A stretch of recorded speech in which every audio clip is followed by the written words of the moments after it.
আমার মনে হয় আজকালকার মেয়েদের দিনদার ছেলে বেশি পছন্দ হয় না, এই গাঞ্জাখোর আর টিকটকার মেয়েদের বেশি পছন্দ না। পাবনার মেয়ে এরকম না।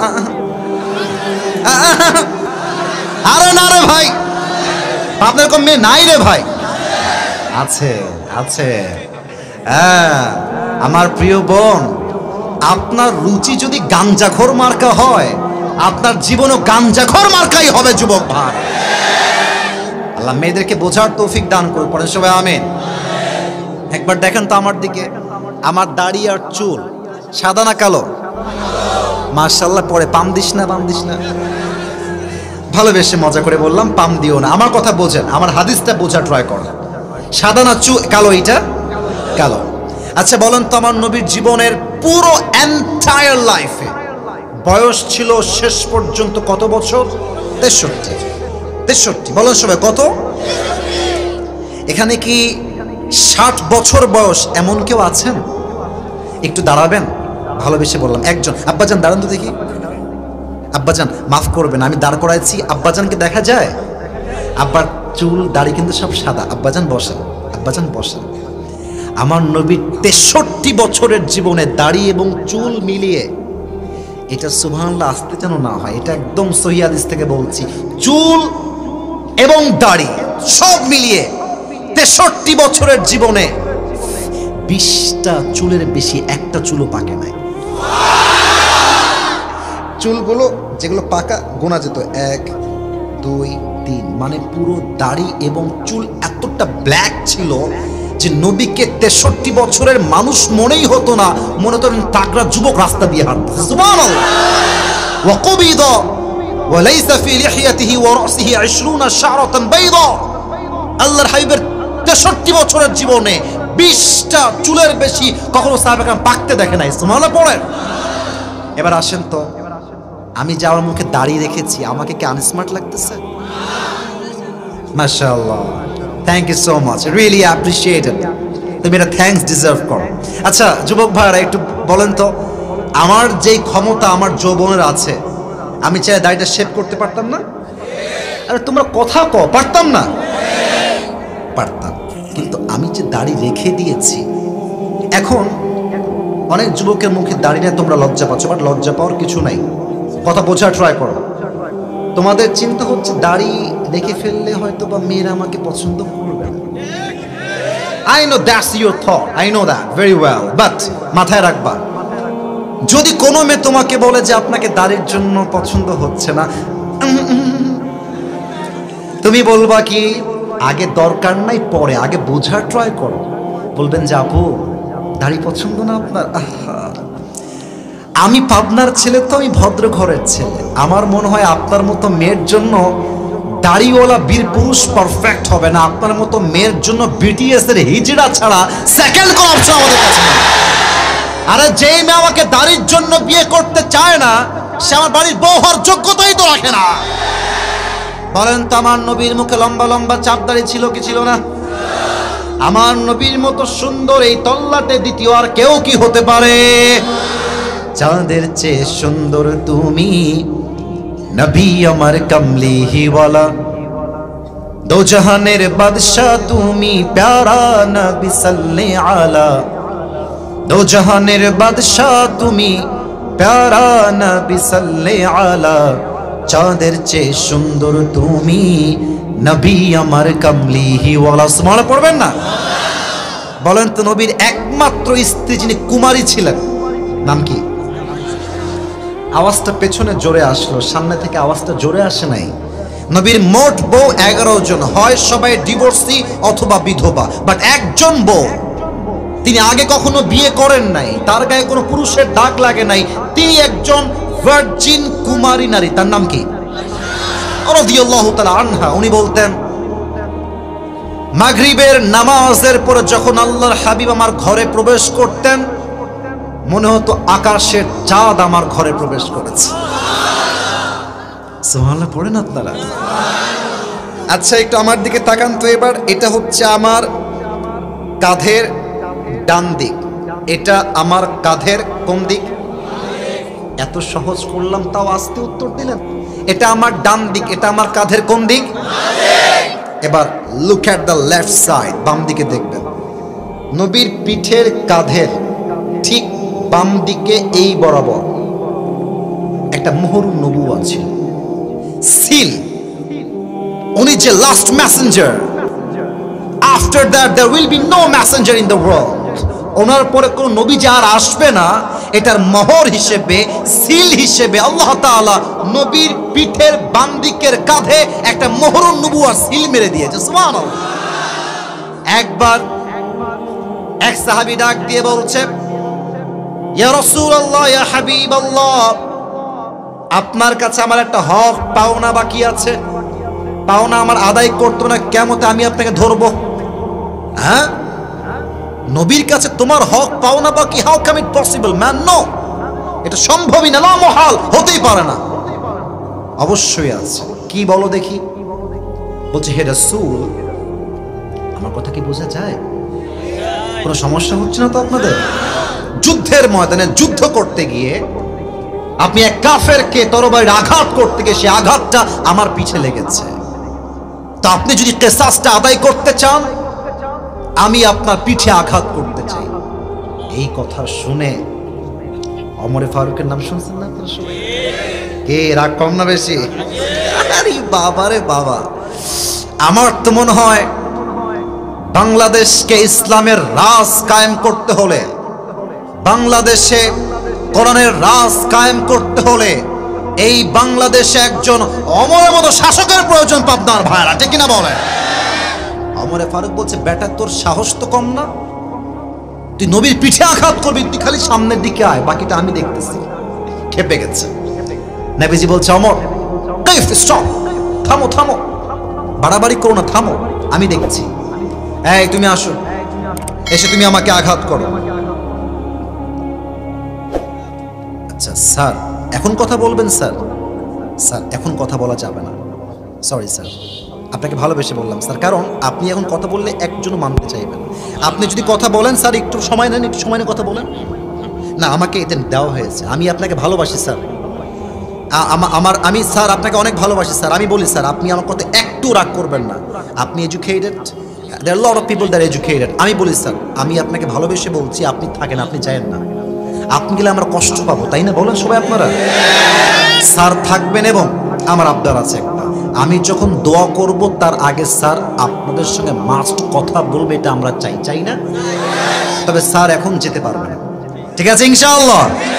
স্যার দোয়া করে যাবেন, রাজি আছেন না ইনশাআল্লাহ? আল্লাহ স্যারকে কবুল করুন, পড়েন সবাই আমিন। এবার আসুন, আমরা যে কথা বলছিলাম, ওমর থামো, ওর কাজ করতে দাও। নবীর পেছনে আসছে, পিঠের পেছনে এসে বলছে, ইয়া রাসূলুল্লাহ, ইয়া হাবিবাল্লাহ, যদি আপনি কিসাসটা আদায় করতেই চান পরিপূর্ণভাবে, তবে আপনাকে আপনার জামা খুলতে হবে। কেন জামা খুলতে হবে? কারণ যুদ্ধের ময়দানে যখন আমার গায়ে আঘাত লেগেছিল, আমার দেহে কোনো জামা ছিল না। এই কথা শুনে ওমরে ফারুক আর কে ঠেকায়? বলছে, বেটা প্রথমে বললি হক বাকি মানলাম, সেকেন্ড বললি আঘাত করবি, তাও মানলাম, এখন জামা খুলতে হবে? কত বড় সাহস! তো দৌড় দিয়ে আসছে। আল্লাহ রসুলের ব্যবহার কাকে বলে? আরে ওমর থামো, অপেক্ষা করো, দেখো না কি করেছ। এবার দেখেন বাম দিকে, not in the right side, look at my left side, বাম দিকে। জামাটা জাস্ট এইভাবে নিয়ে নবীজি হালকা খুলেছেন। যখন এখানে হালকা খুলে কাপড়টা উঠেছে, যখনই মোহরুন নবুওয়াটা হালকা বের হয়েছে, ওই সাহাবী দৌড় দিয়ে এসে নবীকে আঘাত করা তো দূরের কথা, নবীর মোহরুন নবুওয়াতে দৌড় দিয়ে এসে চুমু খেয়ে ফেলছে। আর ডাক দিয়ে বলছে, আল্লাহর রাসূল আমাকে মাফ করবেন, আমি একটা ছোট্ট নাটক করেছি, একটা কারণ আমি আপনার মোহরুন নবুওয়াতে চুমু খাওয়ার জন্য পাগল ছিলাম, কারণ আপনার মোহরুন নবুওয়াতে যার ঠোঁট লাগবে, তার ঠোঁটে আল্লাহ জাহান্নামের আগুনকে হারাম করে দিবে। কোন সবাই সুবহানাল্লাহ। পিঠের বাম দিকে ছিল মোহরুন নবুওয়া। এবার দেখেন তো, আমি কি নিচে আছি না উঁচায় আছি? হ্যাঁ উঁচায় আছি, রাইট, উঁচায় আমি আছি। নবী যখন এই চেহারা নিয়ে, এই স্ট্রাকচার নিয়ে, এই দেহ নিয়ে, এত সুন্দর মুবারক চেহারা, আমাদের সমাজের লোকের ভাব কেমন জানেন? 10 জন লোক সালাম করলে সে অহংকারে আর বাঁচে না। কথা অবাস্তব না বাস্তব? দেখবেন মেম্বারের ছেলে, এখন তো ওগুলো ট্রেন্ড চেঞ্জ হয়ে গেছে 5 আগস্টের পরে। এখন তো যদি কেউ আমাকে তাফসীর মাহফিলে বাধা দেয়, স্যারের কথা বাদ দিলাম, যুবকরা পিঠের চামড়া একটাও বাকি রাখবে না তো যুবক ভাই। আচ্ছা, আপনারা সবাই আল্লামা দেলোয়ার হোসেন সাইদি হুজুরের নাম শুনেছেন? নাম শোনেন এমন কে আছে? কেউ নাই। আপনারা হয়তো বা অনেকে ভাবছেন, হুজুর আপনি হঠাৎ করে হাদিসের মাঝে তার নাম কেন বললেন? কারণ আছে। উনি প্রায় বলতেন যে হক কথা বলতে গেলে আমাদেরকে 3টা গালি সবচেয়ে বেশি দেওয়া হয়। 1 জঙ্গিবাদ, 3 মৌলবাদ। 2 বাদ গেছে, 2 নাম্বার মৌলবাদ। তো একটা কথা উনি খুব সুন্দর বলতেন যে মৌলবাদ বললে আমরা রাগটা করি না, আমরা খুশি হই। আমি ভাবলাম কি রে সাইদ হুজুর কি বলে, মাথা কি ঠিক আছে হুজুরের? পরে দেখলাম যে না না, হুজুরের মাথা ঠিক আছে, আমার মাথা ঠিক নাই। কেন ঠিক নাই? উনি বলতেন মৌলবাদ এটা আসছে মূল থেকে। মূল মানে হচ্ছে আল্লাহ, মূল মানে হচ্ছে নবী, মূল মানে কোরআন, মূল মানে হাদিস। উনি বলতেন যারা আমাদেরকে মৌলবাদী বলে গালি দাও, আমরা হলাম মূলবাদী, আমরা গাছের গোড়ায় থাকি। আর তোমরা যারা আমাদেরকে মৌলবাদী বলে গালি দাও, তারা সব আগাবাদী, তোমরা গাছের আগায় থাকো। এবার বলেন, না না ঠিক আগে না, পরে পরে, আগে বোঝেন। বলেন তো গাছের আগায় শক্তি বেশি না গোড়ায় শক্তি বেশি? গোড়ায় শক্তি বেশি। উনি বলতেন গাছের আগায় থাকো, বাড়াবাড়ি বেশি করো না। যদি বেশি বাড়াবাড়ি করো, 16 কোটি মানুষ মিলে গাছের গোড়ায় একটা ঝাঁকুনি মারবে, মামুর বাড়ি দিল্লি গিয়ে তোমরা পড়বা। দিল্লি গিয়েই পড়েছে, দিল্লি গিয়েই পড়েছে। অতএব যেটা বলছিলাম, নবীর এত সুন্দর চেহারা, এত দাপট, এত ক্ষমতা, এত সম্মান, বাট নবী যখন হাঁটতেন কেমনে দেখেন? নবীর হাঁটার স্টাইলটা ছিল উঁচুর থেকে নিচের দিকে নামতেন, মনে হতো একজন মানুষ রাস্তায় বিনয়ের ডানা বিছিয়ে দিয়ে হাঁটতেছে। সেই নবীর উম্মত হতে পেরে আমরা সবাই খুশি না বেচা? একবার দিল থেকে পড়েন তো সবাই আলহামদুলিল্লাহ। প্রিয় ভাইয়েরা, আমার ওয়াজ তো শুরু হয়েছে 11টার একটু আগে, এখন তো প্রায় 12টা বাজতে গেল। আমার কমিটির ভাইয়েরা জানেন যে আমি 1 ঘন্টার বেশি ওয়াজ করবো না, তবে সব জায়গায় ফর্ম নিয়ম কানুন দিয়ে হয় না, মাঝে মাঝে ভালোবাসা দিয়েও তো হিসাব করতে হয় নাকি? আমি চাই আজকে 12টার পরে কিছুক্ষণ ওয়াজ হবে, আমরা সবাই চাই না মনে হয় নাকি? আচ্ছা, ওয়াজটি শেষ হবে না চলবে?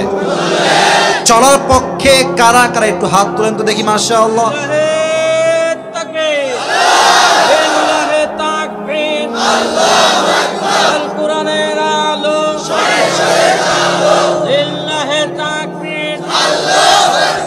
আল্লাহ যেন কবুল করে, পড়েন সবাই আমিন। কে এটা?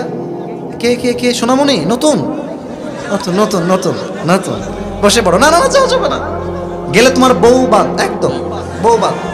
খবরদার, আর কিছুক্ষণ সময় দিবেন, রাজি আছেন তো ইনশাআল্লাহ? 2 নাম্বার ছিল the status of last Messenger Muhammad সাল্লাল্লাহু আলাইহি ওয়াসাল্লাম। আল্লাহ তাআলা কি বলছে জাস্ট বোঝা ট্রাই করবেন। আল্লাহ তাআলা বলছেন, নবী ওয়ামা আরসালনাকা ইল্লা রাহমাতাল লিল আলামিন, গোটা বিশ্বের জন্য আপনাকে রহমত করে পাঠিয়েছে একজন, তিনি কে?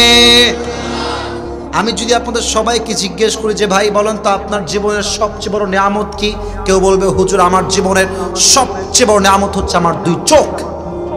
এই চোখ দিয়ে I can see everything in the world, আমি চোখ দিয়ে সব দেখি। অনেকে বলবে আমার বাপ আমার জীবনের সবচেয়ে বড় নিয়ামত, বাপ না থাকলে আমার কোনো অস্তিত্বই থাকতো না, ঠিক কিনা বলে? কেউ বলবে বাপ, কেউ বলবে মা, কেউ বলবে বউ, কেউ বলবে চোখ, কেউ বলবে হাত, কেউ বলবে টাকা, কেউ বলবে বাড়ি, কেউ বলবে গাড়ি, এটা আমার জীবনের সবচেয়ে বড় নিয়ামত। আল্লাহ বলছেন নো। আল্লাহ কি বলছেন? ইয়েস নাকি নো? কথা কোন, ইয়েস নাকি নো? না, এটা তোমার জীবনের সবচেয়ে বড় নিয়ামত নয়। আল্লাহ তাআলা সবচেয়ে বড় নিয়ামত কি আমাকে বলো তুমি। দেখেন কোরআন কি বলছে, 4 নাম্বার পারা, 10 নাম্বার পৃষ্ঠা, সূরাত আলে ইমরানের 164 নাম্বার আয়াত। আল্লাহ রাব্বুল আলামিন বলছেন, বান্দা শোনো শোনো, লাকাদ মান্নাল্লাহু আলাল মুমিনিনা ইয বাআসা ফীহিম রাসূলা। ও আমার বান্দা, তোমার জীবনের সবচেয়ে বড় নিয়ামত তোমার চোখ নয়, তোমার কান নয়, তোমার ঠোঁট নয়, তোমার হাত নয়, তোমার পা নয়, তোমার বাপ নয়, মা নয়, বাড়ি নয়, গাড়ি নয়, সম্পত্তি নয়, আমার দেওয়া তোমার শেষ মুহূর্তে আপনি এক ধাপে চলে এসেছেন। মুরব্বীরা কি ভাববে সেই দিন জানেন? মুরব্বীরা কি ভাববে? ইস, আজীবন সুদ খেলাম, আজীবন ঘুষ খেলাম, আজীবন সন্তানের জন্য, মেয়ের জন্য, বইয়ের জন্য হারাম কামাই করলাম, মৃত্যু তোমার কাছে চলে আসছে, আমি কোথায় যাব? প্রত্যেকটা যুবক সেই দিন আইসিইউ বেডে বসে ভাববে, ইস রে, যৌবন বয়সে আমি পর্নোগ্রাফি কেন দেখলাম, বেগানা নারীর দিকে আমি খারাপ চোখে কেন তাকাইলাম, আমি আমার পুরো যৌবনটা হারাম গান শুনে নষ্ট করলাম কেন? আফসোসে কাতরাবে প্রত্যেকটা মেয়ে, ভাববে, ইস রে, আমি পর্দাশীল কেন হতে পারলাম? হঠাৎ করে দেখবে জানালার থেকে একজন যুবক আকাশ থেকে আসছে, আকাশ থেকে, বুঝে থাকুন, আকাশ থেকে যে নেমে আসে মানুষ হয় না ফেরেশতা? উত্তরে তো আসতে দিন তো হয় না, মানুষ না ফেরেশতা? যখন ফেরেশতা আসবে আমাদের মাঝে দুইটা দল হয়ে যাবে। There will be two kind of people in this world. First of all, those who perform the salah, and the second one is those who do not perform the salah. এক হচ্ছে নামাজি বান্দা, আর এক হচ্ছে বেনামাজি বান্দা। নামাজি বান্দার সামনে যখন মালাকুল মউত আসবে, মুখের দাড়ি হবে লম্বা লম্বা চাপ দাড়ি, দেহের পোশাক হবে সাদা, তাগড়া যুবকের মতো তার চেহারা হবে। নামাজি মুরব্বীর সামনে, নামাজি যুবকের সামনে, নামাজি মায়ের সামনে, নামাজি বোনের সামনে মালাকুল মউত দাঁড়িয়ে যাবে, বিনয়ের সাথে বলবে, ইয়া আইয়ুহান নাফসুল মুতমাইন্না উখরুজি, আসো, এই প্রশান্ত আত্মা, আসো, বের হও, বের হও। কোথায় যাব ভাই? ইলা মাগফিরাতিল্লাহি ওয়া রিজওয়ানিহি, আল্লাহর জান্নাত তোমার অপেক্ষায় আছে, আসো, বের হও। আমার মুখের হাসি দেখে খুশি স্মল করতে পারলেন না আপনারা সবাই? মাশাআল্লাহ, এটা দেখা যায়। এটা কি বগুড়ার ভাইয়েরা? এত আস্তে আমি উত্তর চাচ্ছি না, এটার নাম কি? দেখেন তো একবার তাকায়, এটা কি গোল না চাল? আল্লাহর হাবিব বলেছেন, জান্নাতি মানুষের রূহকে কবজ করবার জন্য আল্লাহ তাআলা জান্নাত থেকে একটা লাল রেশমি রুমালের চাদর মালাকুল মউতের মাধ্যমে গিফট হিসেবে নামাজি বান্দার কাছে আল্লাহ পাঠায় দিয়েছে। দেখেন, আমি একটু অভিনয় করে প্র্যাকটিক্যালি হাদিসটা বোঝাই। নামাজি বান্দার রূহ কবজ হবে ডান হাত। কোন হাত দিয়ে? ডান হাত দিয়ে। রূহটা কবজ করবে কাফান মিন আকফারিল জান্নাহ ওয়া হামদ মিন হামদিল জান্নাহ। রূহটা নিবে, ডান হাত দিয়ে নিয়ে প্যাকেট করবে, রুমালে সুন্দর করে ভাঁজ করে নিয়ে নামাজি বান্দার রূহটাকে মালাকুল মউত ইল্লিয়িন তথা জান্নাতের ঠিকানায় পৌঁছায়। এগুলো শুনলে যে মনে কি শান্তি লাগে, কারণ কি জানেন? মক্তব থেকে নামাজ পড়ি, আলহামদুলিল্লাহ, শো অফ করছি না। আমার বাবা একজন খাতিব, একজন আলেম, একজন ইমাম, একজন শিক্ষক, একজন প্রিন্সিপাল। ছোট্ট মাদ্রাসায় ভর্তি করে দিয়েছি, একদম ছোট। তখন থেকে কোরআন পড়তে পারি, আজীবন আব্বার বদৌলতে 5 ওয়াক্ত নামাজ পড়ে আসছি। যতই খারাপ হোক, এই হাদিসগুলো যারা নামাজ পড়ে, এই হাদিসগুলো শুনলে কলিজাটা ঠান্ডা বাতাস ছুঁয়ে যায়। যুবক, ঠিক কিনা বলো? এটা হচ্ছে নামাজি বান্দা। বাট বেনামাজির মৃত্যু হবে বড্ড। এখানে অনেকে এসেছেন, আমি জানি, রাগ করবেন না আমার কথা, আমি আপনাদের ভালোবাসার মানুষ। অনেকে এশারের নামাজটাও পড়ে নাই, বাসায় গিয়ে ঘুমায় যাবে ফজর। এখানে অনেকে এরকম আছে, তবে কাউকে আঘাত করছি না। ইভেন অনেকে এরকমও আছেন, আমি যদি নেমে যাই স্টেজ থেকে, এই পকেটে হাত দেই, একদম হাসবে। অনেকের পকেট থেকে বিড়ির প্যাকেট এখন যদি হাত দেই, মাহফিল শেষ হবে, এখান দিয়ে যাবে, যাওয়ার সময় দেখবেন তিনি টানতে বাড়িতে যাচ্ছে। আমি নিজে দেখে আসছি। এই মাহফিল দিয়ে কোনো লাভ হবে না, মানুষ নামাজি না হতে পারে, ঠিক কিনা বলে? বেনামাজির সামনে যখন মালাকুল মউত আসবে, তার দেহের পুরো রংটাই হবে নীল। হাদিসের ভাষ্যমত অনুযায়ী তার চোখ হবে লাল টকটকে, পা থাকবে জমিনে, মাথা থাকবে আকাশ বরাবর, বিশাল লম্বা। এত ভয়ঙ্কর চেহারা দেখে বেনামাজিটা ভয়ঙ্কর চেহারা দেখে ডাক দিয়ে বলবে, ইয়া আইয়াতুহান নাফসুল খাবিসা উখরুজি ইলা গাযাবিল্লাহ। এই বেনামাজি, বের হ, আল্লাহর গজবের দিকে বের হয়ে আয়। মালাকুল মউতের ধমক শুনে বেনামাজি যুবক, বেনামাজি মুরব্বি তার রূহটা বের হয়ে ডান দিকে দৌড়তে, বাম দিকে দৌড়তে, পেছনের দিকে দৌড়ে পালাবে। মালাকুল মউত তার বাম হাতটা পেছনের দিকে নিবে, বেনামাজির রূহের দিকে মালাকুল মউত একটা থামাবে। Look at my left hand, বাম হাত থেকে বেনামাজি বান্দা রূহের দিকে বাম হাত যখন বাড়াবে, রূহটাকে এমনে ধরবে বুকের ভেতর থেকে। যখন টান দিয়ে বেনামাজির রূহকে ছিঁড়ে বের করবে, হাদিসে আসছে যে জীবিত ছাগলকে যাবেহ না করে তার চামড়া কেউ যদি ব্লেড দিয়ে কেটে ফেলে, ছিঁড়ে ফেলে, ওই ছাগলটার যে পরিমাণ কষ্ট হয়, কমসে কম 70 গুণ বেশি কষ্ট দিয়ে একজন বেনামাজির রূহকে কবজ করা হবে বলে সবাই আল্লাহ, তোমার কাছে আমি দিল থেকে দোয়া করি, আমাকে সহ সবাইকে নিয়ে দোয়া করি, আল্লাহ এই মৃত্যুর আযাব থেকে আমাদের সবাইকে তুমি সেই দিন বাঁচাই দিও, আমিন।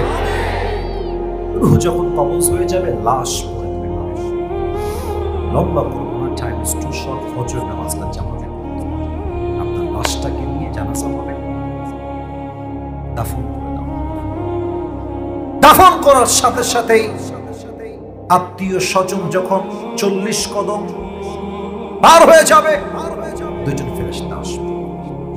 একটা প্রশ্ন করব সবাইকে, তবে এটা বাধাবার জন্য, তবে উত্তর প্রায় 90 ভাগের বেশি মানুষ হয়তো ভুল দেবেন। So think before you answer my question to very important. বলেন তো সবাই, কবরের মোট প্রশ্ন হবে কয়টা? 4টা। Right answer. পরে বলছি, ইউ আর রাইট। কবরের মোট প্রশ্ন হচ্ছে, মোট প্রশ্ন আমি প্রশ্ন করছি, উত্তর দেবেন। এটা কোনো মানে অহংকারের জন্য বলছি না, জাস্ট আমরা ভালোবেসে উত্তর দিব আপনার কাছে। বলেন তো সবাই, আমাদের রব্বুক, আমাদের সকলের রব একজন, তিনি কে? শাহাদত আঙ্গুলে উত্তোলন করে বগুড়ার কাহালুর জয়সানার ভাইরা উত্তর দিবেন দিল থেকে, অনুভব করে, জবান খুলে। আমাদের সকলের রব একজন, তিনি কে? আল্লাহ আমার রব, আল্লাহ আমার রব, দমে দমে তনু মনে তারি অনুভব। তোমার দুনিয়াতে আমি যেদিকে তাকাই, অথই নিয়ামতে ডুবে আছি সবাই। পাখপাখালির কণ্ঠে শুনি তাসবিহ কলো রব, তাসবিহ কলো রব। আল্লাহ আমার রব, এই রবই আমার সব। বলেন সবাই, রব কে? Number 2, Oman নবিয়ুকা তারিফু হাযা আর-রাজুল। তুমি কি এই মানুষটাকে চেনো? এই ব্যক্তি তোমার কে হয়? যার মুখে দাঁড়িয়ে আছে, যে নবীর সুন্নাহকে মেনেছে, সে বলবে হাযা নবিয়ুনা মুহাম্মাদুর রাসূলুল্লাহ সাল্লাল্লাহু আলাইহি ওয়াসাল্লাম। তবে সবাই কিন্তু উত্তর করতে পারবে না। একটা কথা বলতে ভুলে গেছি, কথাটা বলা যাবে না? বলা যাবে না? আপনাদের বগুড়ায় সবচেয়ে বড় কলেজের নাম কি? আজিজুল হক ডিগ্রি কলেজ নাকি? আচ্ছা, আজিজুল হক কলেজ। এখান থেকে কত মিনিট হবে আনুমানিক? 1 ঘন্টা 20 মিনিট। আচ্ছা, 20 মিনিট লাগবে, তাই না? আচ্ছা, এটা কলেজের নাম বলেছি গল্প করার জন্য নয়, একটা হাদিস বোঝাতে চাই সবাইকে। মনে করেন যে কাল সকাল 10টার সময় আপনাদের বগুড়ার কলেজে আমার এক্সাম আছে, পরীক্ষা আছে, তো বইটা বের করেছি যে আরে পুরোটা বছর নষ্টামি করলাম, পড়লাম না, খাইলাম দাইলাম ঘুরলাম, কালকে কি পরীক্ষা দিব, বাস তো খাওয়াই লাগবে কালকে আমাকে। এবার বই বের করেছি পড়ার জন্য, প্রশ্নপত্র। প্রথম প্রশ্ন পড়ছি, বাংলাদেশের রাজধানীর নাম কি? উত্তর ব্রেন দিয়ে মুখস্থ করলাম, বাংলাদেশের রাজধানীর নাম হলো ঢাকা। আবার আমি প্রশ্ন পড়ছি, বাংলাদেশের সবচেয়ে বড় সমুদ্র সৈকত কোথায়? উত্তর পড়লাম কক্সবাজার, ব্রেন দিয়ে মুখস্থ।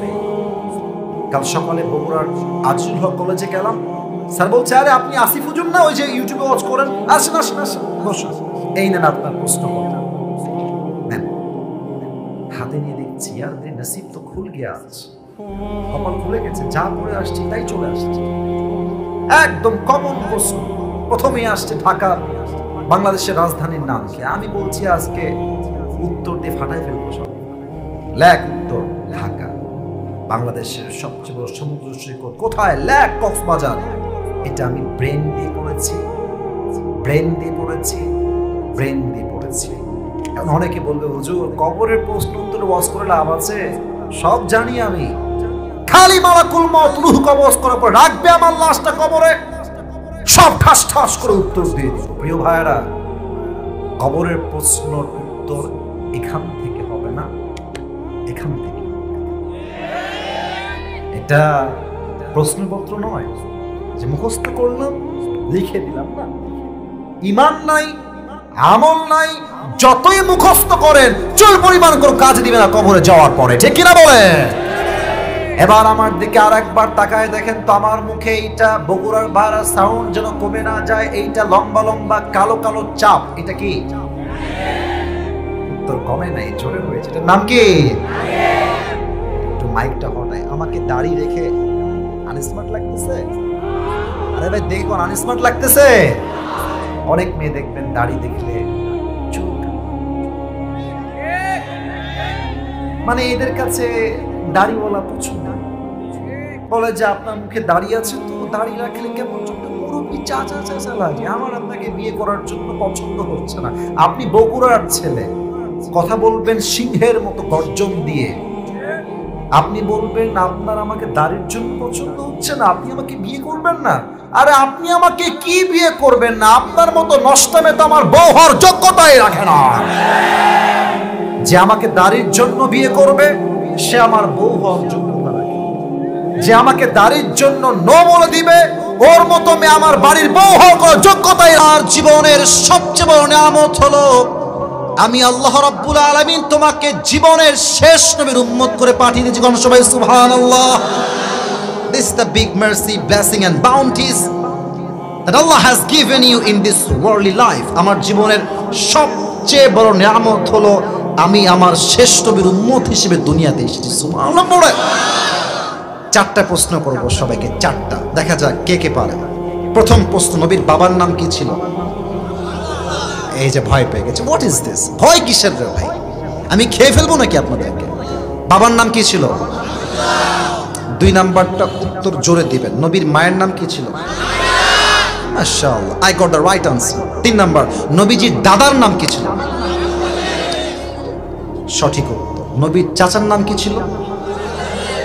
এই যে ভয় পাইছে এবার, নবীর চাচার নাম কি ছিল? আচ্ছা, নবীর বয়স তখন 8 থেকে 9 হবে অন অ্যান অ্যাভারেজ, কিশোর। আপনাদের বাসায়, আপনারা তো গ্রামের লোক, আমিও গ্রামের ছেলে, আমাদের মনে হয় সবারই জন্ম গ্রামে নাকি? আমার জন্ম গ্রামে। আর অনেকে বলে যে গ্রামের ছেলে খ্যাত, এই না সেই না, বোঝে না। আরে বেটা, পুরো পৃথিবী দিবেন চলবে, আপনি আমাকে দিবেন ভাত ডাল চলবে, ভর্তা দিবেন চলবে, সবজি দিবেন চলবে, মুরগি দিবেন চলবে, গরু দিবেন চলবে, কিছুই দিবেন না, এক গ্লাস পানি দিবেন, একটা ভাত দিবেন আর মরিচ দিবেন, পান্তা ভাত হলেও আমার চলবে। কারণ আমি বড়লোক ঘরে খেয়ে পড়ে দাপুস দুপুস খাওয়া বড়লোক হওয়া ব্রয়লার মুরগি না। আমি মধ্যবিত্ত পরিবারের ছেলে, আমি চাইলে আরাম করতে পারি, আমি চাইলে মাথার ঘাম পায়ে ফেলে কঠোর পরিশ্রম করতে পারি, যে কিনা বলেন? আমার নবী গ্রামের মানুষ ছিলেন। গ্রামে আমাদের যাদের বাসা আছে এটাকে আপনারা কি বলেন? আমরা বলি উঠান, আপনারা কি বলেন? আচ্ছা, আবার অনেকে আঙিনাও বলে, উঠান আঙিনা, whatever it is, doesn't matter. মূল ব্যাপারটা হচ্ছে হাদিস। তো আল্লাহর হাবিব উঠানে বা আঙিনায় বসে আছে, আবু তালেব আসছে। নবীর বাবাও এখন দুনিয়াতে নেই, মাও দুনিয়াতে বেঁচে নেই, আবু তালেব আসছে। দেখছি নবীজির মনটা হালকা মরা মরা, কষ্টে আছে, দুঃখে আছে। আরে ভাই, দুনিয়াতে যার মা নাই একমাত্র সেই বোঝে যে মা ছাড়া পুরো জীবনটা অচল হয়ে যাবে। আর বিশ্বাস রাখেন, দুনিয়াতে আপনি অনেক ভালোবাসার মানুষ পাবেন, অনেক অনেক অনেক আপন মানুষ পাবেন, বাট ওয়াল্লাহি মায়ের মতো ভালোবাসে এমন কোন মানুষ দুনিয়াতে আপনি কাউকে খুঁজে পাবেন না, ঠিক কিনা বল? আবু তালেব এসে বলছে, মোহাম্মদ ভাতিজা একটা কথা বলবো, শুনবা? বলেন চাচা, কি বলবেন? তাকায় আছে নবীর দিকে এক চোখে, একদম এক পলকে। নবীও তাকায় আছে। কি আবার চাচা এমনি তাকায় আছে কেন? ব্যাপার কি? চাচা কি বলবেন বলেন। বলছে, ভাতিজা তুমি যে কোনো সাধারণ মানুষ নও, তুমি যে এক অসাধারণ মানুষ, এটা আমি তোমার জন্মের পর থেকেই জানি। কথার পয়েন্ট বুঝতে পারলেন? তুমি যে শুধু মানব নয়, মহামানব, এটা আমি তোমার জন্মের পর থেকেই জানি। মনে পড়বে না? তাই নাকি? আমি কি খুব অসাধারণ চাচা? বলছি, ইয়েস, ইউর অ্যামেজিং। তুমি এক অসাধারণ মানুষ। তুমি মানব, তবে তুমি মানব না, তুমি মহামানব। সুবহানাল্লাহ পড়ে। আচ্ছা চাচা, তাই নাকি? কেমনে? আপনি জানেন কেমনে? তো বলছে, আমি দুই ভাবে জানি। এক, তোমার মায়ের থেকে শুনেছি, আর এক, আমি আমার নিজের চোখেই তোমার সম্মান দেখেছি। সুবহানাল্লাহ। আচ্ছা চাচা, মায়ের থেকে কি শুনেছেন চাচা? বলছে, মুহাম্মদ তোমার মা আমাকে বলেছে যে একজন বাচ্চা যখন মায়ের গর্ভে আসে 10 মাস 10 দিন যাবত মা খানা খাইতে পারে না, ঘুমাইতে পারে না, চলতে পারে না, উঠতে পারে না, ভালো করে ঘুমাইতে পারে না। কিন্তু মুহাম্মদ, যখন থেকে তুমি তোমার মায়ের গর্ভে আসছো তখন থেকে নিয়ে ডেলিভারি পর্যন্ত তোমার মা তার গর্ভে একটা মুহূর্তের জন্য কোনো ব্যথা অনুভব করে নাই। আচ্ছা চাচা, আর কি শুনেছেন? বলেছিলাম কুয়ার থেকে পানি তুলতে এক লাগে রশি, আর এক লাগে। তুমি যখন তোমার মায়ের গর্ভে ছিলে, তোমার মা কুয়ার থেকে পানি তুলতে বালতি আর রশি নিয়ে আসছে। জাস্ট কুয়ার কাছে যখন আসছে, অন্যদিন বালতি ফেলতে হয় রশি লাগাই দিয়ে। বাট যখন তুমি তোমার মায়ের গর্ভে আছো মুহাম্মদ, রশিও লাগে নাই, বালতি ফেলতেও হয় নাই, বরং কুয়ার পানি নিচের দিক থেকে অটোমেটিক্যালি উপরের দিকে উঠে চলে আসছে। আচ্ছা চাচা, আর কি শুনেছেন বলেন? আর কি শুনেছেন? বলছে, মুহাম্মদ যখন তুমি তোমার মায়ের গর্ভে ছিলে, তোমার মা বাহিরে বের হয়েছে, বাহিরে প্রচন্ড রোদের তাপ, প্রখর রোদ। যখন তোমার মা বাহিরে বের হয়েছে, রোদের সমস্ত তাপ দূর হয়ে গিয়েছে, একটা মেঘ এসে তোমার মায়ের মাথার উপর দাঁড়িয়ে ছায়া দেওয়া শুরু করে দিয়েছে। সব হাদিস বলতে পারবো না, লাস্ট একটা হাদিস বলতেছি। নবীজি জাস্ট জন্ম নিয়েছেন, জন্মের কিছুদিন পর আমার 2 হাত কি দেখা যায় মোটামুটি? এই বাচ্চা আমরা এমনে কোলে নেই না মাঝে মাঝে, এই যে এমনে, মানে একটু হাতটা ফাঁকা করে আমরা বাচ্চা কোলে নেই। আমার ছোট্ট বোন যখন হয়েছিল, আমি এভাবে কোলে নিয়ে আজান দিয়েছিলাম।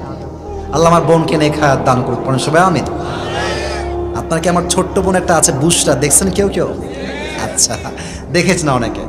তো নবীজি মায়ের কোলে আছেন, মা নবীজিকে দেখতেছেন, বাচ্চা, it's just like a new born baby, একদম নবজাতক শিশু, নবজাতক শিশু। তাকিয়ে বলছে হালিমাতুস সাদাকে, মানে অ্যাড্রেস করে বলছে, হালিমাতুস সাদিয়া শোনো, আমি তো জীবনে অনেক বাচ্চা দেখেছি, কিন্তু আমার বাচ্চা মুহাম্মদের মতো এত সুন্দর বাচ্চা আমি জীবনেও দেখি নাই। হালিমাতুস সাদিয়া বলছে, আপনি আর কি দেখেছেন? আপনি থাকেন এই এলাকায়, আপনি কোথাও যান না, বাট আমাকে দেখেন। আমি মন্ত্রীর সন্তানকে দুধ পান করাই, আমি নেতার সন্তানকে দুধ পান করাই, আমি দেশে দেশে যাই, সফর করি, সমস্ত নেতা মন্ত্রী প্রধানমন্ত্রী বাচ্চাদেরকে আমি দুধ পান করাই। আমি হাজার হাজার লাখো লাখো শিশু আমার দুই চোখ দিয়ে দেখেছি, বাট মুহাম্মদের মতো এত ফুটফুটে সুন্দর বাচ্চা আমি জীবনেও দেখি নাই। এবার আব্দুল মুত্তালিব আসছে, এসে বলছে তোমরা বেডি মানুষ, তোমরা আর কি দেখেছো? তোমরা তো মহিলা, তোমরা কি দেখেছো জীবনে? আমার থেকে শোনো। আমি মদিনায় সফর করেছি, মক্কায় সফর করেছি, ইরাকে, মিশরে, এমন কোন দেশ নাই যে দেশে আমার সফর হয় নাই। ব্যবসার জন্য পুরো পৃথিবী ভ্রমণ করেছি আমি, বাট আমার পুরো এন্টায়ার লাইফে মুহাম্মদের মতো এত ফুটফুটে সুন্দর বাচ্চা আমি কখনো দেখি নাই। এবার আসছে জিবরাইল, সুবহানাল্লাহ পড়বেন না? জিবরাইল বলছে আপনারা আর কি দেখেছেন? আদম আলাইহিস সালামকে দুনিয়াতে আমি জান্নাত থেকে নিজে নিয়ে আসছি, ইউনুস আলাইহিস সালামকে মাছের পেটে দেখেছি, ইব্রাহিম আলাইহিস সালামকে আগুনে আমি রক্ষা করেছি, ইউসুফ আলাইহিস সালামকে কুয়ার ভেতরে আমি ধরেছিলাম হাত দিয়ে, ঈসা আলাইহিস সালামকে দুনিয়ার থেকে আকাশে আমি উঠিয়ে নিয়ে গিয়েছি। এমন কোন নবী নাই যে নবীর চেহারা আমি জিবরাইল দেখি নাই। কিন্তু আমি আপনাকে সাক্ষ্য দিচ্ছি, মুহাম্মদের মতো এত সুন্দর মানুষ আল্লাহ সৃষ্টি করে নাই। সুবহানাল্লাহ। বলেন তাহলে আমার নবীর সম্মান কম না বেশি? শেষ একটা কথা বলে শেষ করতে চাই। চাচা, মায়ের থেকে তো শুনলাম, আপনি কি দেখেছেন? আপনি কি দেখেছেন আমাকে বলেন। তো বলছে মুহাম্মদ, আমি দেখলাম তুমি ছোট্ট একটা বাচ্চা উঠানে শুয়ে আছো, হঠাৎ করে দেখলাম আকাশ থেকে চাঁদ ভেঙে পড়ছে, আমি দৌড় দিয়ে আসছি তোমাকে বাঁচানোর জন্য, তুলে নিয়ে পালিয়ে যাব। আমি খুব খেয়াল করে দেখলাম চাঁদ আসলে ভেঙে পড়ছে না, তুমি যে হাত পা দুলিয়ে খেলতেছো, চাঁদও তোমার সঙ্গে খেলতে শুরু করে দিয়েছে। What N status, what N status! আমার নবীর সম্মানকে আল্লাহ তাআলা ওয়া রাফা'না লাকা যিকরাক, হে নবী আপনার সম্মান আকাশ বাতাস ঝাঁপিয়ে, সাত আকাশ কাঁপিয়ে আপনার মর্যাদা আমি আল্লাহ তাআলা আরশ পর্যন্ত পৌঁছায় দিয়েছি। সুবহানাল্লাহ।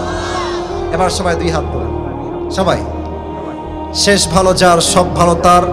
রাত বাজে 12:05, আর 5 মিনিট সময় নিব, থাকবেন তো? বলেন সবাই একবার, আগে একটা কাশি দেন। দেখা যাক পাবনার সন্তানরা মরে গেছে না বেঁচে আছে। বলেন সবাই হুজুর। আরে বাবা মাশাআল্লাহ, আর একবার হুজুর। আমরা পাবনার সন্তান, আপনাকে ওয়াদা দিলাম আজ দোয়া না করে, জোরে না করে, আমরা কেউ বাসায়, আমি হাত যেমনে দেখাবো তেমনে দেখাবেন, যাব না। আরেকটু জোরে, যাব না। বলেন সবাই ইনশাআল্লাহ।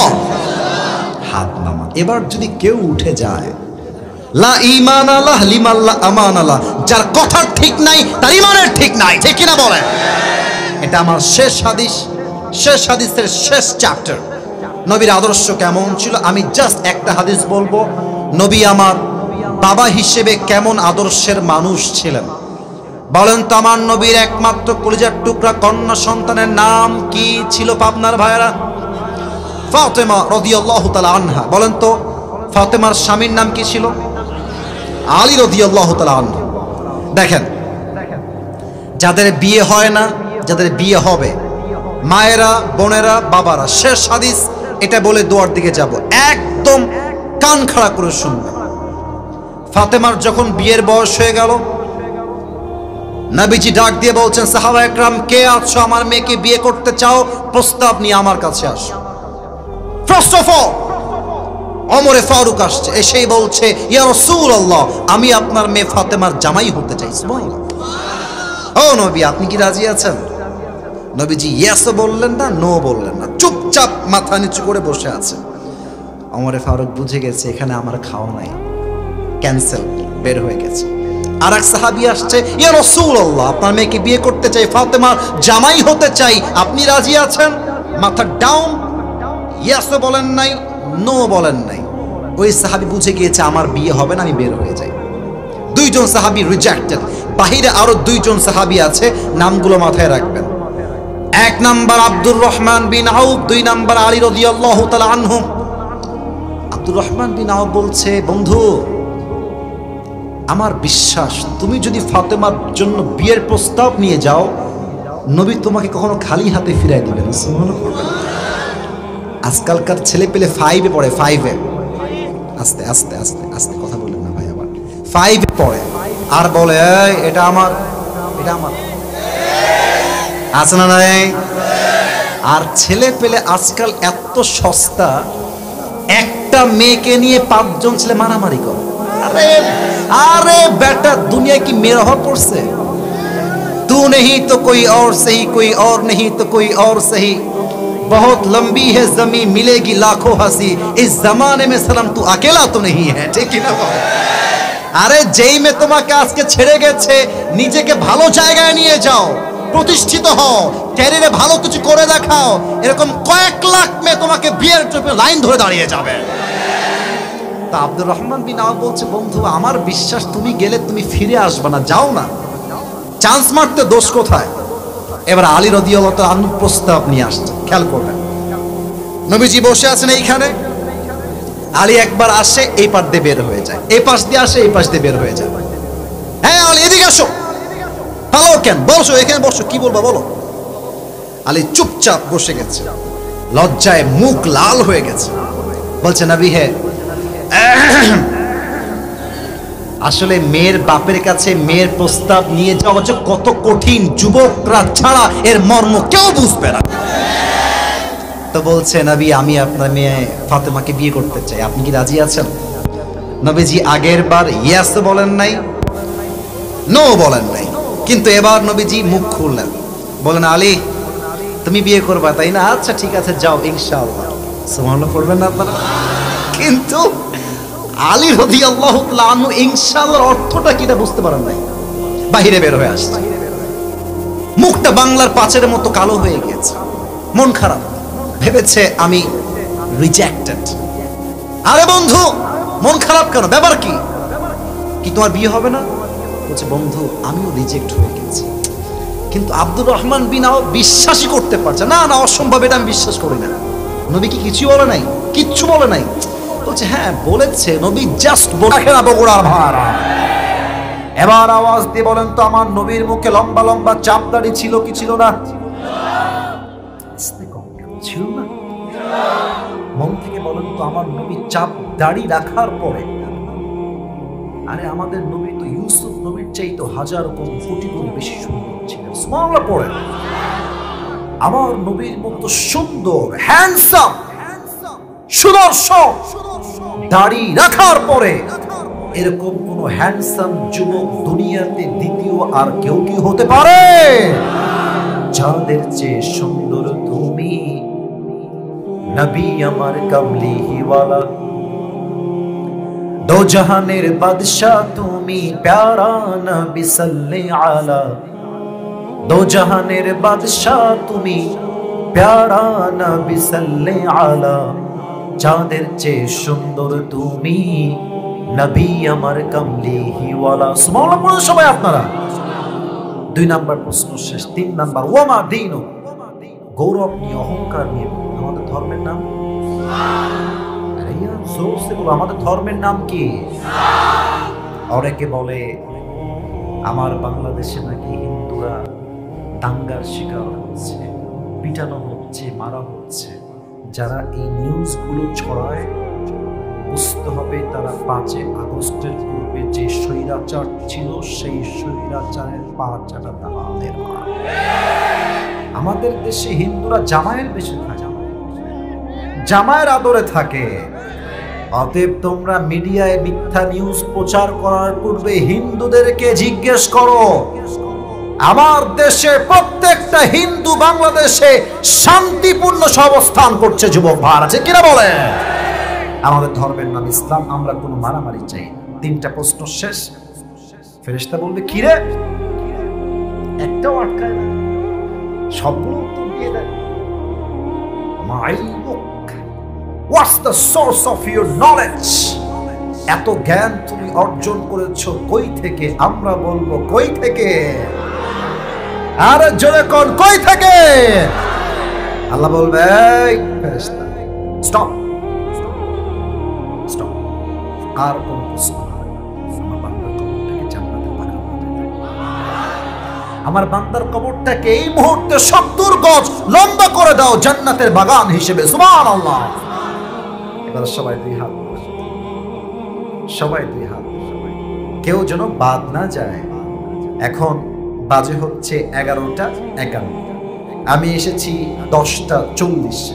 আমার ওয়াজ প্রায় 1 ঘন্টা 10 মিনিট 20 মিনিট হয়ে গেছে। তবে যতক্ষণ পর্যন্ত ওয়াজের টপিক শেষ না হচ্ছে আমিও ওয়াজ শেষ করতে রাজি না। চাইলে 12টা পার হবে, ওয়াজ শেষ হবে না। ঠিক কিনা বলেন? আমাকে একটা ওয়াদা করতে হবে, শুধুমাত্র ভালোবাসা। বলেন সবাই হুজুর। জোরে হুজুর। আমরা আরেকটু জোরে, আমরা বগুড়ার সন্তান। আপনাকে ওয়াদা দিলাম, দোয়া না করে, জোর সে বলো, দোয়া না করে আমরা কেউ। লুক এট মাই 2 হ্যান্ডস, ডান হাত বাম হাত দেখেন আমি কেমনে বলি যাব না। আবার কত যাব না? বলেন সবাই ইনশাআল্লাহ।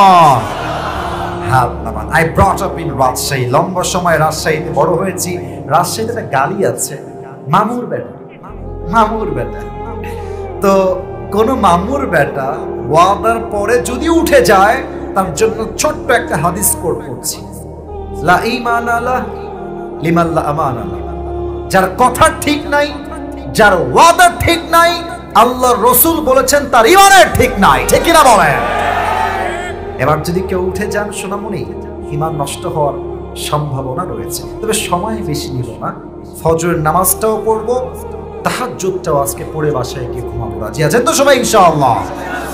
দেখেন পরকালের জীবনটাকে আল্লাহ তাআলা He has divided this life in 3 categories. 3 ভাগে আল্লাহ তাআলা পরকালের জীবনটাকে ভাগ করেছেন। Look at my 3 fingers. 3টা আঙ্গুল দেখে জবাব দেন আমাকে, পরকালের জীবনটা মোট কয় ভাগ? আওয়াজটা বগুড়ার হয় নাই। কয় ভাগ? 1 নাম্বার হলো, যদি কোনো বান্দা পরকালে বিশ্বাস রাখে, তাকে এটা মনে প্রাণে বিশ্বাস রাখতে হবে, আমি যে মরে গেলাম, আমার জীবনটা এখানে শেষ। কবরে যাওয়ার পরে আমাকে আবার জীবিত করবে একজন, তিনি কে? বিশেষ হয় হয় হয় হয় কাফেরদের হয়। কাফেরদের স্লোগান দেখেন, স্লোগান, দুনিয়া কি জিंदगी असली जिंदगी है, इसके बाद कोई भी जिंदगी नहीं है, सो नो टेंशन डू फुटी। नाउजुबिल्लाह, মুসলমান নাউজুবিল্লাহ হয় না, জোরে বল নাউজুবিল্লাহ। তারা বলে মোহাম্মদ, তারা বলে মোহাম্মদ, এই মোহাম্মদ তোরা যে বলিস মরার পরে আমার ফিরে আসবে, ওই আমার বাপ তো মরছে, কত জনম হয়ে গেল, বাপ তো ফিরে আসে নাই, আমার মা তো ফিরে আসে নাই Mohammad. So how come it possible that Allah will resurrect all the creatures again? আল্লাহ আবার কেমনে জীবিত করবে রে বাবা, সব তো মরে ভূত হয়ে গেছে, কেউ তো ফিরে আসে নাই। আল্লাহ বলছে বান্দা শোনো, একটা উত্তর দিন লজিক থেকে, লজিক থেকে। আল্লাহ বলছে আনতুম আশাদ্দু খালকান আমিস সামাউ বানাহা। এই পাগলা কাফের কালা বলছে, এই কত সব। আচ্ছা বলেন তো, আমার এই যে এখানে এটা, এটার নাম সামিয়ানা, এটার নাম কি? খেয়াল করেন, 1 2 3 4 5 6 7 10, মোটামুটি এই সামিয়ানা ধরে রাখার জন্য অন এন অ্যাভারেজ এই জায়গাতে প্রায় 20 থেকে 25টা বাঁশ রাখা হয়েছে। কথা আমরা ভুল বলবো না ঠিক বলবো? এবার বলেন তো, সামিয়ানার আরো উপরে বিশাল বড় পুরো পৃথিবী জুড়ে আছে, এটার নাম কি? আকাশ। বলেন এটার নাম কি? বগুড়ার ভাইরা উত্তর দেন বুঝে। এত বড় আকাশ ধরে রাখার জন্য আল্লাহর কয়টা বাঁশ আর খাম্বা লাগছে? কয়টা লাগছে? কোন কোন? একটাও না। আল্লাহ বলছে এত বিশাল লম্বা আকাশকে আমি আল্লাহ তাআলা একটা বাঁশও লাগিয়ে নাই, একটা বাঁশের দরকার হয় নাই, একটা খাম্বার দরকার হয় নাই, একটা খাম্বা লাগে নাই, আমি আল্লাহ আমার কুদরতি হাত দিয়ে ধরে রেখেছি। এত বিশাল লম্বা আকাশ যদি আমি আল্লাহ ধরে রাখতে পারি, তোর মতো ছোট্ট একটা মানুষকে আমি আল্লাহ চাইলে জীবিত করতে পারি কি পারি না? কি সুন্দর লজিক আমার। আচ্ছা, একটু আরেকবার ভাবেন যে আমার দুবাইয়ে 5টা ফ্ল্যাট আছে। আরে নাই রে ভাই, বুঝাবার জন্য দুবাইয়ে 5টা ফ্ল্যাট আছে, সিঙ্গাপুরে 5টা ফ্ল্যাট আছে, মালয়েশিয়াতে 10টা ফ্ল্যাট আছে, আর ঢাকার গুলশানে যমুনা ফিউচার পার্কের পাশে, বসুন্ধরার পাশে আর উত্তরায় মোটামুটি 10টা ফ্ল্যাট আছে।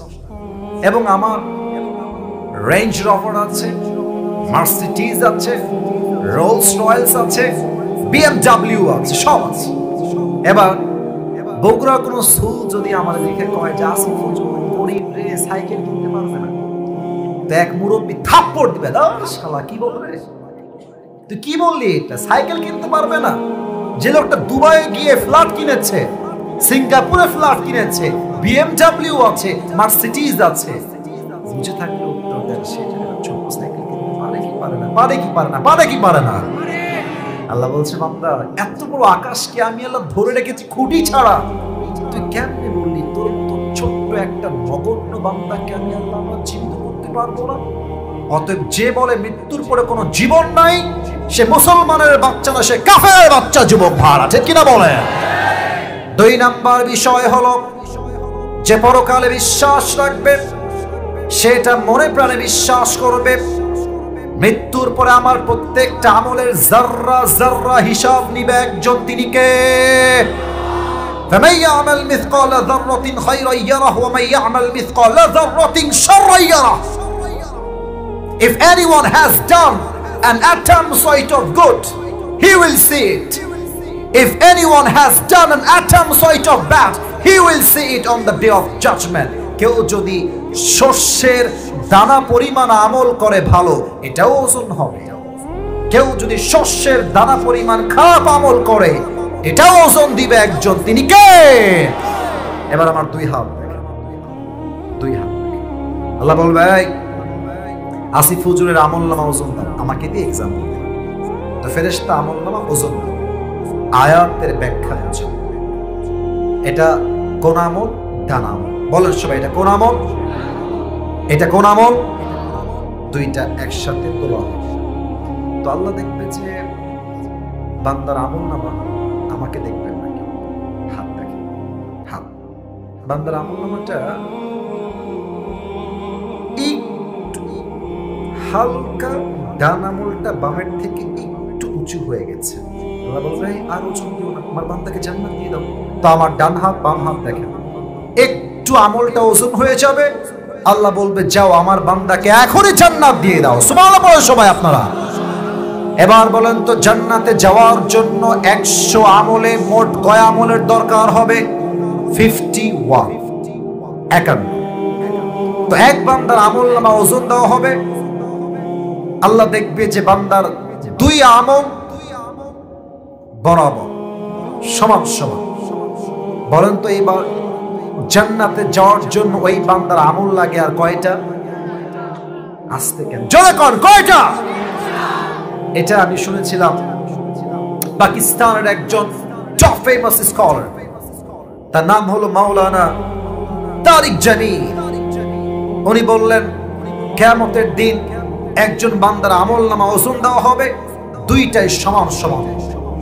তো ওনার ভাষা উর্দু, উর্দু ভাষায় কথা বলেন। তো উনি বললেন যে যে যুবকটা আমলনামা 50-50 হবে, সে বলবে, আরে कोई टेंशन की बात नहीं है, मेरी बाप यहाँ पर है, मेरी माँ भी यहाँ पर है, मैं सिर्फ